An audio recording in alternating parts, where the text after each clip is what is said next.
Good afternoon, doctors. This is PGI Cabo, and the topic for this afternoon is the spleen. As an introduction, the spleen is the largest lymphoid tissue and also the largest reticuloendothelial organ in the body. It plays a key immunologic role in the defense against a number of organisms, particularly encapsulated bacteria. For its development, it begins through the formation of the splanchnic mesodermal plate derived from this mesoderm at embryonic day 12. The embryonic spleen is first colonized by erythroid and myeloid progenitor cells at 2 weeks of gestation. By the 5th week of gestation, the spleen is evident in an embryo of 8 millimeters long. The spleen assumes an important hematopoietic role until the 5th month of gestation, and the organ continues its differentiation and migration to the left upper quadrant, where it comes to rest with smooth, diaphragmatic surface facing posterior-superiorly. Accessory spleen is the most common anomaly of splenic embryology. Over 80% of accessory spleens are found in the region of the splenic hilum and the vascular pedicle. For the anatomy, the abdominal surface of the diaphragm separates the spleen from the lower left lung and pleura and the 9th to the 11th rib, while the visceral surface faces the abdominal cavity and contains gastric, colic, renal, and pancreatic impressions. The average adult spleen is 7 to 11 centimeters in length and weighs 150 grams. So the spleen is suspended in position to the various abdominal viscera through the splenocolic, gastrosplenic, and splenorenal ligaments. The gastrosplenic ligament contains the short gastric vessels while the remaining ligaments are avascular. The spleen derives most of its blood supply from the splenic artery, which is the longest and the most tortuous of the three main branches of the celiac artery. The distributed type of the splenic artery is the most common, accounting to 70% of all cases.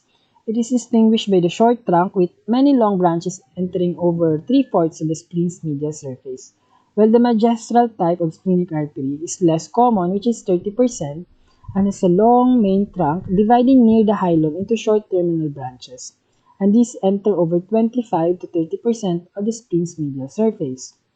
The spleen also receives from the short gastric vessel that branch from the left gastroepiploic artery within this gastrosplenic ligament. For the nerve supply, it is provided by celiac plexus, while for the lymphatics, it primarily flows to the pancreaticolineal glands, which follow the splenic artery, then joins the pre-aortic glands.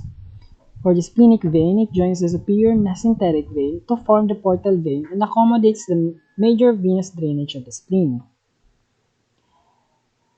A part of its histology, we have the red pulp, which serves as a dynamic filtration system, enabling macrophages to remove microorganisms, cellular debris, antigen-antibody complexes, and senescent erythrocytes from the circulation, while the white pulp consists of arteriolar lymphatic sheaths or the pulse, which surrounds the terminal millimeters of splenic arterioles. It is comprised of T lymphocytes and intermittent aggregations of B lymphocytes or lymphoid follicles. Also, at the junction between the white and the red pulp is the marginal zone, where the lymphocytes are more loosely aggregated. And the marginal zone has macrophages and marginal zone metallophilic macrophages.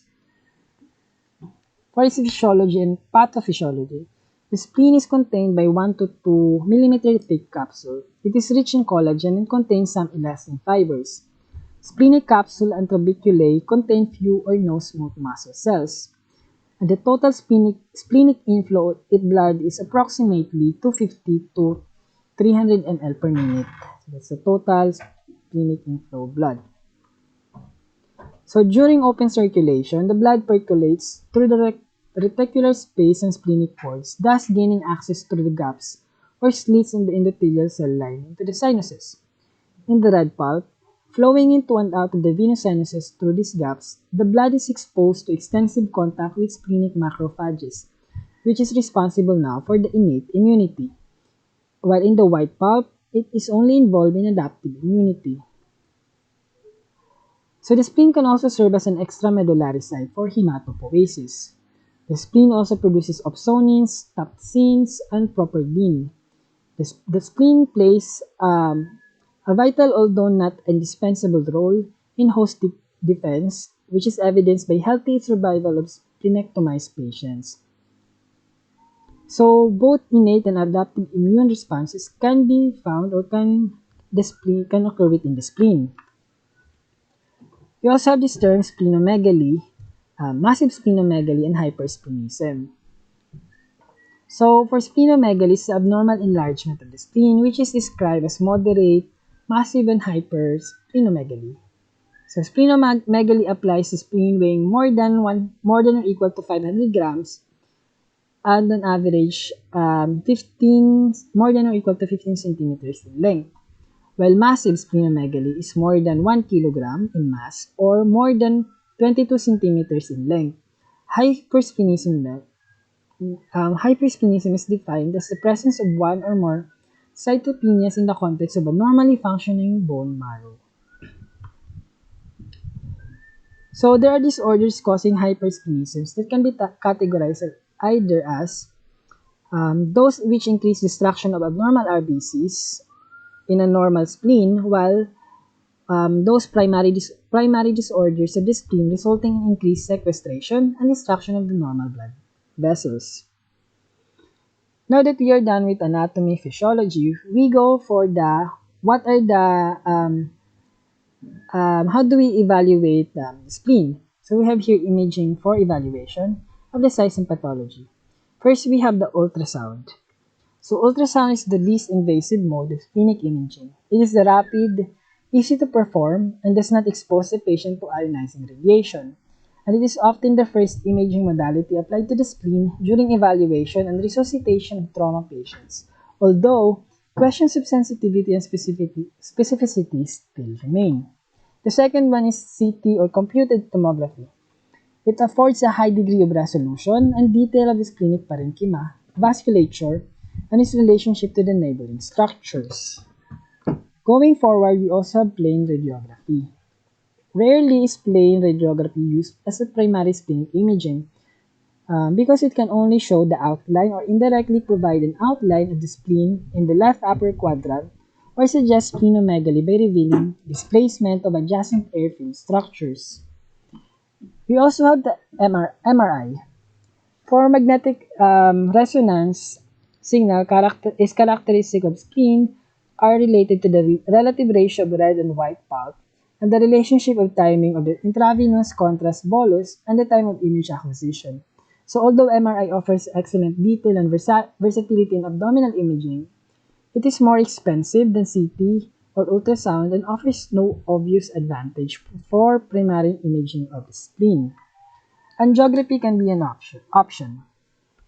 So angiography of the spleen most commonly refers to invasive arterial imaging. And when it comes to when it is combined with therapeutic splenic arterial embolization, there are multiple applications for this procedure.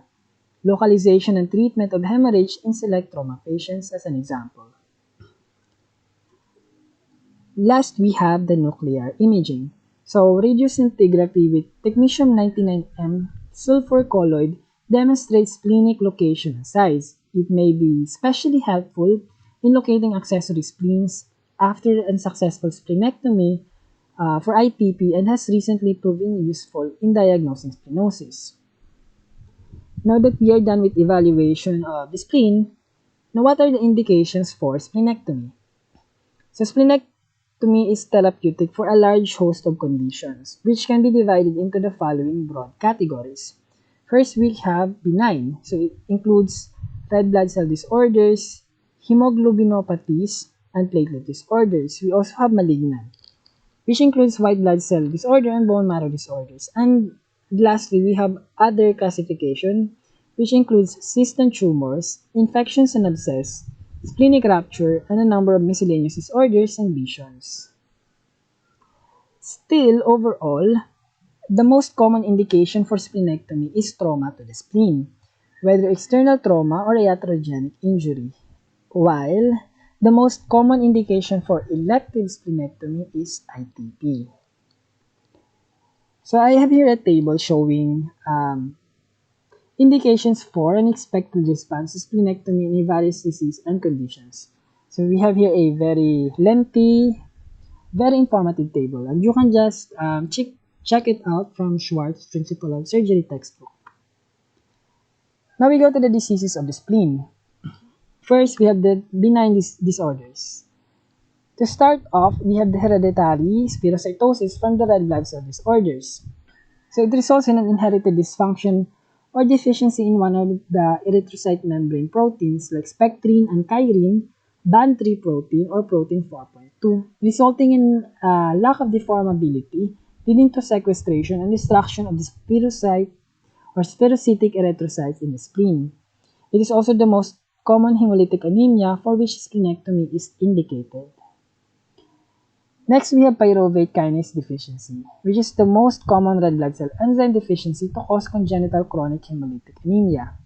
Splenomegaly is common in pyruvate kinase deficiency, and in severe cases, splenectomy can alleviate transfusion requirements.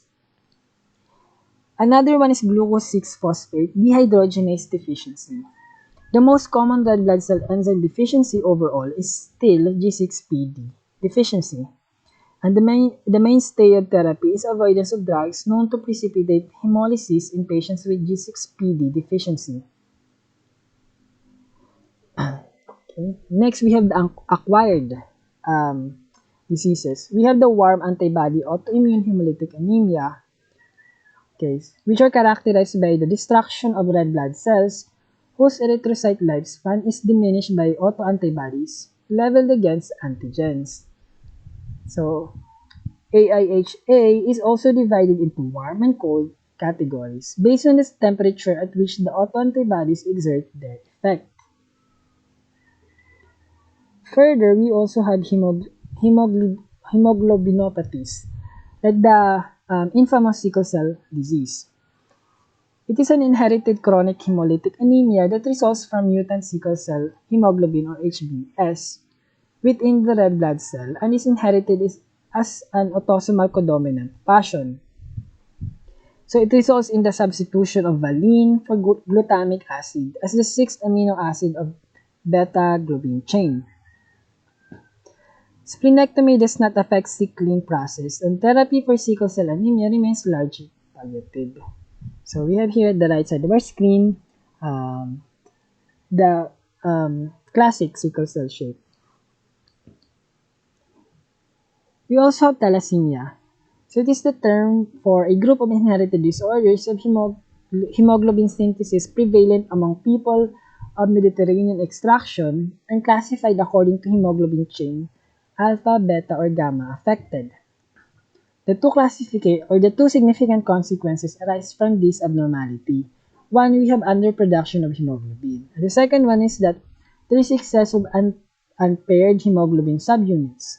And the treatment for thalassemia involves red blood cell transfusions to maintain a hemoglobin level of more than 9 milligrams per DL, along with intensive parenteral chelation therapy with deferoxamine. So splenectomy is indicated for patients with excessive transfusion requirements of more than 200 ml per kilogram per year. So discomfort due to splenomegaly or painful splenomegaly or painful splenic infarction. We also have platelet disorders. We have the idiopathic thrombocytopenic purpura, also called the immune thrombocytopenic purpura, is an autoimmune disorder characterized by a low platelet count and a mucocutaneous petechial bleeding. And patients with ITP typically presents with petechiae or ecchymosis, although some experience major bleeding from the outset. And the usual first line of therapy is oral prednisone at a dosage of 1 to 1.5 milligrams per kilogram per day. And the second line treatment of options are listed on the right side. So this is also an indication for elective splenectomy. We also have the thrombotic thrombocytopenic purpura, which is a serious disorder characterized by thrombocytopenia, microangiopathic hemolytic anemia, and the neurologic complications.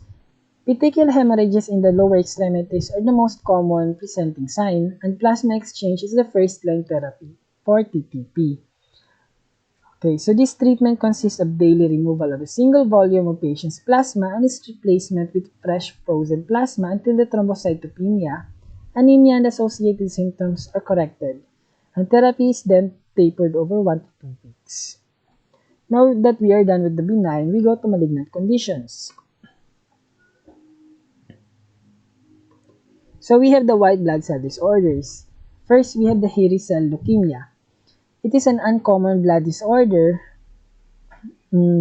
representing only 2% of all adult leukemias. HCL is characterized by splenomegaly, pancytopenia, and a large number of abnormal lymphocytes in the bone marrow. Splenectomy does not correct the underlying disorder, but does return cell counts to normal values in 40 to 70% of patients and alleviates symptoms of splenomegaly. We also have Hodgkin's lymphoma. It is a disorder of the lymphoid system characterized by the presence of red stem root cells, which actually form the minority of the Hodgkin's lymphoma. For the non-Hodgkin's lymphoma, it encompasses all malignancies derived from the lymphoid system except classic HD68A proliferation of any one of the three predominant lymph cell types, the natural killer cells, T cells, or B cells, and may be included in the category of NHL. For the chronic lymphocytic leukemia, it is currently considered a subtype of NHL, or the non-Hodgkin's lymphoma, and the main characteristic of chronic lymphocytic leukemia is a progressive accumulation of all the non-functional lymphocytes. The most frequent finding is lymphadenopathy, and splenectomy is indicated to improve the cytopenias it produces. For the bone marrow disorders or the myeloproliferative disorders, first we have the chronic myeloid leukemia or the CML. It is a disorder of primitive pluripotent stem cells in the bone marrow that results in a significant increase in erythroid, megakaryotic, and pluripotent progenitors in the peripheral blood smear. The genetic hallmark is a transposition between the BCR genes in chromosome 9 and the ABL gene in chromosome 22 or the Philadelphia chromosome. Splenectomy is indicated to ease pain and early satiety. We also have the acute myeloid leukemia, which involves the abnormal growth of stem cells, in the bone marrow. That usually results within weeks to months if acute myeloid leukemia remains untreated. Splenectomy is indicated if the left upper quadrant pain and early satiety become unbearable.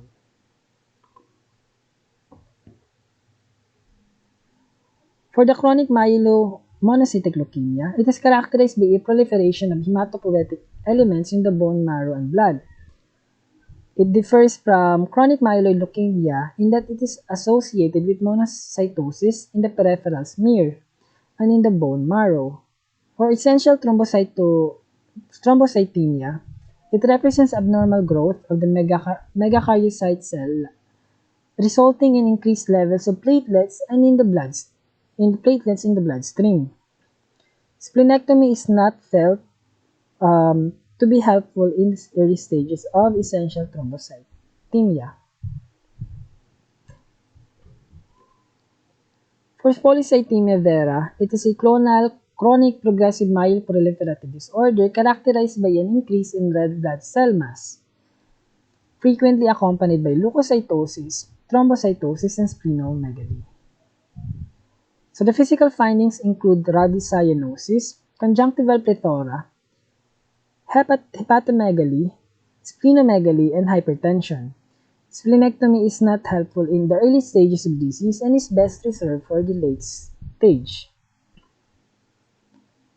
For the myelofibrosis or the anogenic myeloid metaplasia, it may be used to describe either the generic condition of fibrosis of the bone marrow, which may be associated with a number of benign and malignant disorders, or a specific chronic malignant hematologic disease associated with splenomegaly, the presence of red blood cell and white cell count progenitors in the bloodstream, myelofibrosis, and extramedullary hematopoiesis. So we also have the other indication, the other diseases of the spleen, which includes cyst. So splenic cysts can be categorized according to the number of criteria. One clinically relevant scheme is to characterize splenic cysts as either parasitic or non-parasitic. So parasitic infection is the most common cause of splenic cyst worldwide, and majority is due to Echinococcus species. For the next one, we have tumors and metastasis. So the most common primary tumor of the spleen is sarcoma. Laparoscopic splenectomy with intact spleen retrieval should be considered in cases of tumors, and especially sarcomas.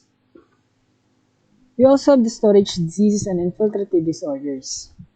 We have Gaucher's disease or Gaucher's disease, which is an inherited lipid storage disorder characterized by the deposition of glucose riboside in the cells of macrophage monocyte system, MMS. We also have the Niemann-Pick disease. It is an inherited disorder of the abnormal lysosomal storage of sphingomyelin and cholesterol in cells of the macrophage monocyte system. Amyloidosis is a disorder of abnormal extracellular protein deposition, and sarcoidosis is an inflammatory disorder of young adults characterized by non-caseating granulomas in affected tissues. So I have here a table showing some of the diseases mentioned earlier. These are the storage diseases. The Gaucher, showing the defective protein and also the materials used. I also have here an image showing the Niemann-Pick type C pneumonic, which it has cholesterol, childhood Alzheimer's, which leads to dementia, and C can't cup on downwards. There's vertical supranuclear gas palsy. We also have the miscellaneous disorders and lesions. For example, the splenic artery aneurysm, which is rare and it is the most common visceral artery aneurysm. Portal hypertension. Cirrhosis is the most common cause of this disease, and splenomegaly and splenic congestion often accompany portal hypertension. Feltis syndrome. The triad of rheumatoid arthritis, splenomegaly, and neutropenia is called Feltis syndrome, and it exists approximately 3% of all patients with rheumatoid arthritis, and also the wandering spleen, wherein the spleen floats inside the abdominal cavity due to an anomaly of embryogenesis. So these are the indications for, or these are the diseases in relation to the spleen. And now, what do we do for preoperative cases? So for preoperative considerations, we have vaccination and patient education. So as a part of preoperative discussion prior to splenectomy, patients should be consulted on potential complications associated with this procedure, which includes overwhelming post-splenectomy sepsis, splenic vein thrombosis, bleeding, and arteriothrombosis. Also DVT and pulmonary embolism. So for vaccination, they should be given at least 2 weeks before surgery to protect against infections caused by bacteria like Streptococcus pneumoniae, Haemophilus influenza type B, and Meningococcus species. So you can also give it for emergent trauma removal. It should be given as soon as possible following surgery and allowing at least 1 to 2 days for recovery. For DVT, as I mentioned earlier, DVT can be a complication of splenectomy. So we have a prophylaxis for DVT. So patients undergoing splenectomy should be treated with DVT prophylaxis, including sequential compression devices with subcutaneous heparin of 5,000 units. A more aggressive antithrombotic regimen, including low molecular weight heparin, can also be given. Furthermore, for patient preparations, so all patients undergoing elective splenectomy should be vaccinated at least 1 week preoperatively with polyvalent pneumococcal, meningococcal, and Haemophilus vaccines. Thrombocytopenia may be transiently corrected with patient or platelet transfusions, Patients who have been maintained on corticosteroid therapy preoperatively should receive parenteral corticosteroid therapy perioperatively, and bowel preparation is usually not routinely performed for those going elective splenectomy. Now, we go to splenectomy techniques. We have open splenectomy. Okay. So, during the open splenectomy, the patient is placed supine in position with the surgeon situated in patient's right. We also have left subcostal incision paralleling the left margin, lying 2 fingers breadth below. So again, we have here the left subcostal incision, which is preferred for most elective splenectomies, while we also have a midline incision, which is an optimal for exposure when the spleen is ruptured or massively enlarged. We have two.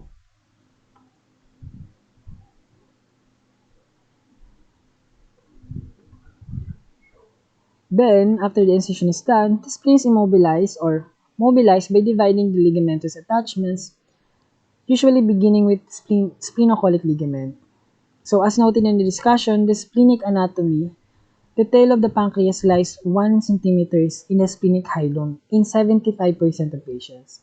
So therefore, during hilar dissection, the great care must be taken to avoid injuring the pancreas. So actually, I have here a video showing open splenectomy. So this is a case of an assaulted and sustained blunt force trauma to the abdomen.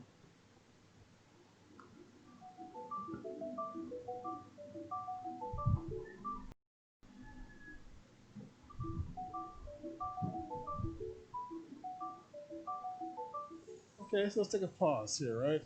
His vitals have been fine. His spleen is packed off. His blunt trauma. So let's go ahead and check for RP hematomas really quick. If she's doing all right. So we're looking at zone one, which again is your peri-aortic and peri IBC. So liver up, stomach down.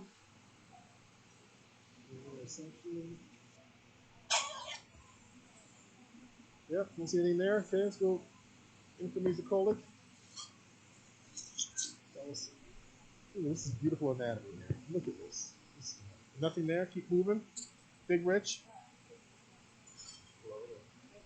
Yep. Keep moving. Big Rich.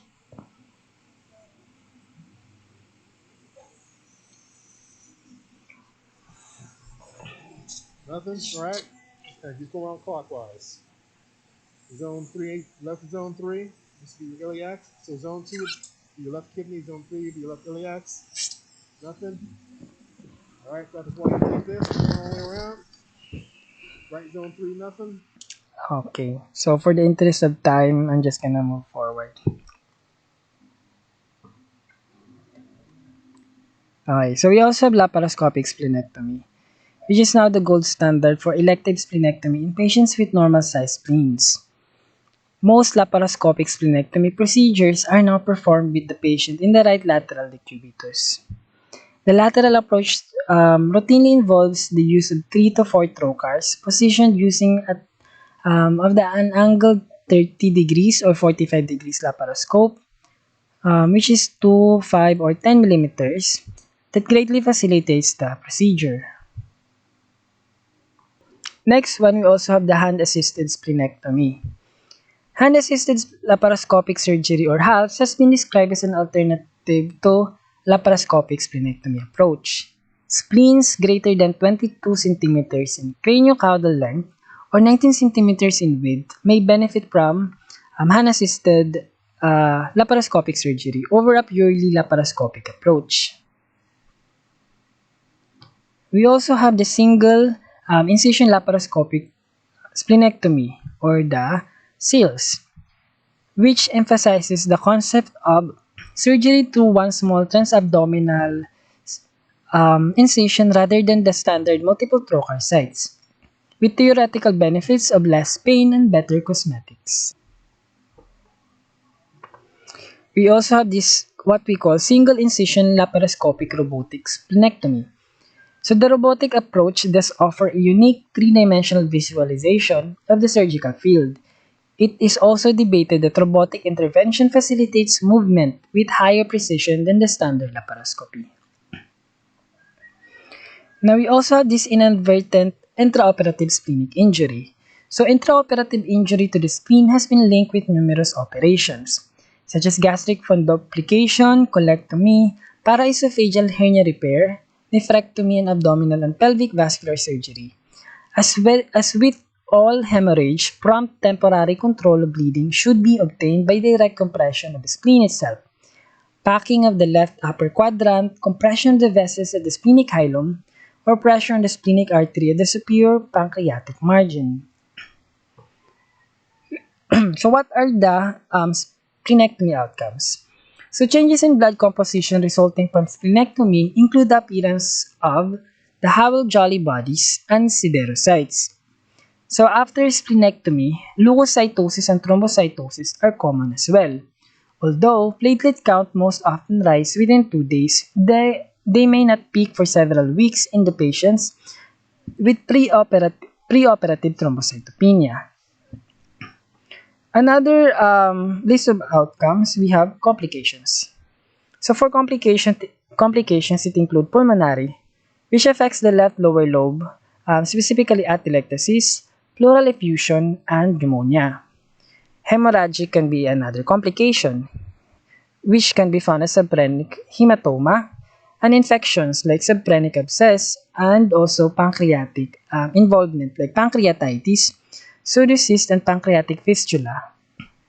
And lastly, we also have thromboembolic incidence in the form of anemia. So I have here a table showing outcome after splenectomy. Yeah. So it shows the complications, which can be pooled, minor, severe thrombosis, or organ injury. There. So this is based on a study of 2,914 patients, and there are 38 mortalities overall, and the complications encountered listed here.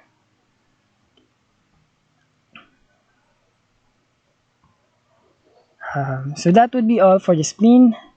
Thank you, doctors, and good afternoon.